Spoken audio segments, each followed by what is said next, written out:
Bismillahirrahmanirrahim. Today our topic is a system of differential equations. So before that we discuss system of linear equation. और हमारा main purpose यहाँ पर ये है कि जिस तरह हम सिस्टम ऑफ लीनियर इक्वेशन को मैट्रिक्स फॉर्म में लिखते थे, इस तरह हम सिस्टम ऑफ डिफरेंशियल इक्वेशन को भी मैट्रिक्स फॉर्म में लिखेंगे। तो यह ध्यान के लिए मैंने सिस्टम ऑफ लीनियर इक्वेशन को इधर डिस्कस किया है ताकि आप लोगों को आसानी हो मैट्रिक्स फॉर्म में लिखने के इनको जब आप system of differential equation matrix form में लिखेंगे।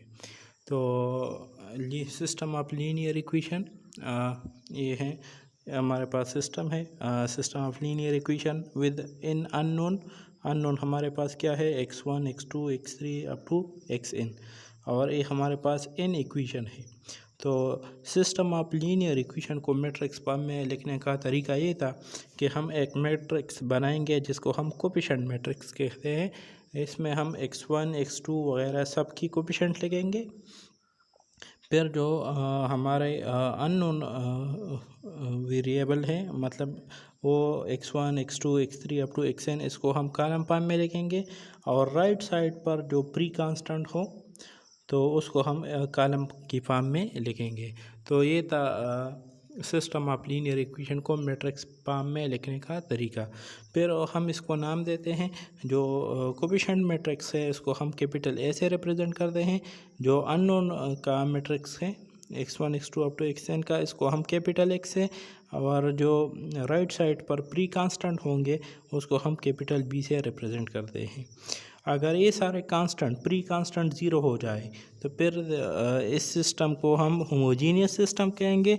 और अगर इसमें एक भी कांस्टेंट ज़ीरो ना हो या सारे कांस्टेंट ज़ीरो ना हो तो फिर हम इसको नॉन होमोजीनियस कहते हैं। तो अगर ये सारे कांस्टेंट क्या हो जाए, ज़ीरो हो जाए, तो फिर ये नल मैट्रिक्स बन जाएगा। और नल मैट्रिक्स को हम रिप्रेजेंट करते हैं ओ से, ये रिप्रेजेंटेशन करता है नल मैट्रिक्स का। तो फिर इस सिस्टम का जो मैट्रिक्स फॉर्म होगा वो इसी फॉर्म में होगा, AX = 0। अब हम जो है ना डिफरेंशियल इक्वेशन की तरफ आते हैं, लेकिन इससे पहले हम कुछ डिफिनीशन पढ़ते हैं। एक नंबर फर्स्ट है डेरिवेटिव ऑफ मैट्रिक्स फंक्शन। अगर आपके पास एक मैट्रिक्स हो और इसके सारी एंट्रीज जो है ना वो क्या हो, फंक्शन हो, तो फिर आप लोग इसका डेरिवेटिव किस तरह लेंगे। तो आप देखें कि A(t) ये जो है ना मतलब फंक्शन ऑफ टी होंगे, इसमें सारे एंट्रीज क्या होंगे, फंक्शन ऑफ टी होंगे। तो अगर आप लोग इसका डेरिवेटिव फाइंड करेंगे मैट्रिक्स का, तो किस तरह फाइंड करेंगे, आप लोग हर एक एंट्री का डेरिवेटिव लेंगे। जिस तरह आप लोग इस एग्जांपल में देखें कि हमारे पास ये एक मैट्रिक्स है साइन टी और कास टी, कॉलम मैट्रिक्स है। तो अगर हम इसका डेरिवेटिव फाइंड करेंगे इसी मैट्रिक्स का d/dt ऑफ AFT, तो पहले हमने दोनों साइड पर डेरिवेटिव अप्लाई किया। तो डिफिनीशन के मुताबिक क्या है कि ये डेरिवेटिव हर एक एंट्री हर एक फंक्शन पर अप्लाई होगा। तो मैंने हर एक फंक्शन पर डेरिवेटिव अप्लाई किया। तो साइन टी का डेरिवेटिव क्या है, कास टी, और कास टी का माइनस साइन टी। और डेरिवेटिव को हम रिप्रेजेंट करते हैं A'(t) या डेरिवेटिव ऑफ AFT। तो ये है डेरिवेटिव का ऑफ मैट्रिक्स फंक्शन। तो सिंपल क्या है कि आप हर एक एंट्री का हर एक फंक्शन का जो मैट्रिक्स में मौजूद हो उसका आप लोग डेरिवेटिव लेंगे, और इस तरह हम derivative of matrix function find करेंगे। इस तरह इंटीग्रेशन भी इस तरह है कि अगर आपके पास जो है ना एक मैट्रिक्स हो तो इसको आप इंटीग्रेट किस तरह करेंगे।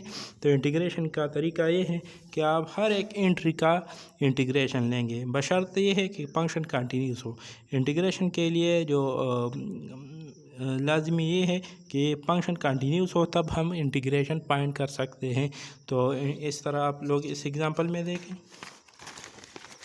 कि हमारे पास एक मैट्रिक्स है T² Tn1, और हमारे पास इसके सारे एंट्रीज फंक्शन है।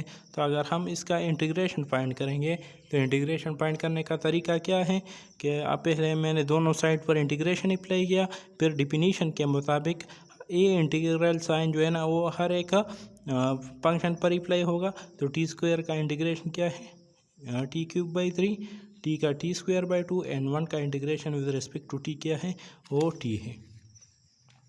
अब हम आते हैं कि हम जो है ना सिस्टम ऑफ होमोजीनियस, अगर system of linear differential equation, अगर हमारे पास homogeneous system of linear differential equation, तो हम इसको मैट्रिक्स फॉर्म में किस तरह लिखेंगे।